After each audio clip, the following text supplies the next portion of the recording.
Hi, I'm Tavia. I'm in a giant patch of yellow jewelweed, also known as touch-me-not.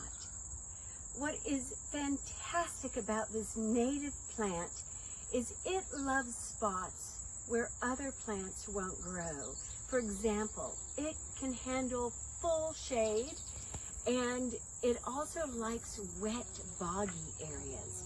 You'll oftentimes see it growing along ditch sides. I discovered it once when I was running through this open area right next to a creek side, and I happened to run through stinging nettle.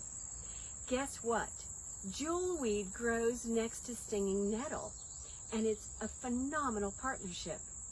What you can do is you take the flowers, the leaves, and any parts of the plant. It's a beautiful, almost orchid-like flower.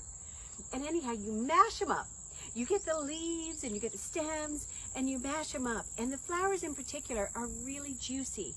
And the reason you want this is because when you have a bee sting, you have poison ivy, poison oak, or stinging nettles, you rub it on your little spot, say even a mosquito bite, and kind of hold it there.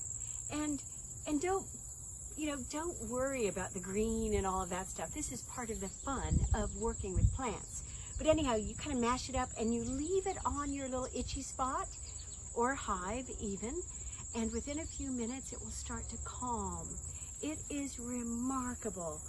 And anyhow, in 10 minutes with stinging nettles, I rubbed the jewelweed all over my legs and I felt relief. We learned this from the Native Americans. Cherokees, many of the Native Americans used beautiful jewelweed for this purpose.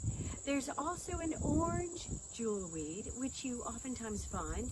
It's a little smaller than the yellow jewelweed.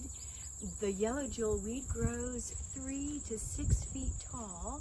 The orange jewelweed usually stays around 3 feet tall, and it's very similar. One reason people may call it jewelweed is because you see how the little flowers hang almost like a little pendant below the leaves. Not to mention, the flowers themselves are almost orchid-like.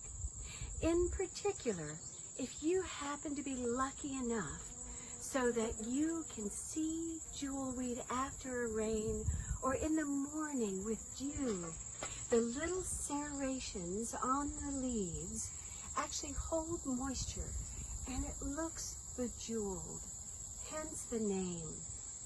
So we happen to grow this in our home garden because it is so medicinal, and when the plants are young, about 3 inches tall, they're even edible.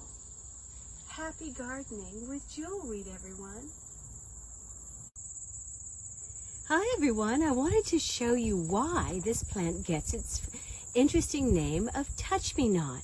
Because really you do want to touch it when you have to use it to relieve a sting or something else.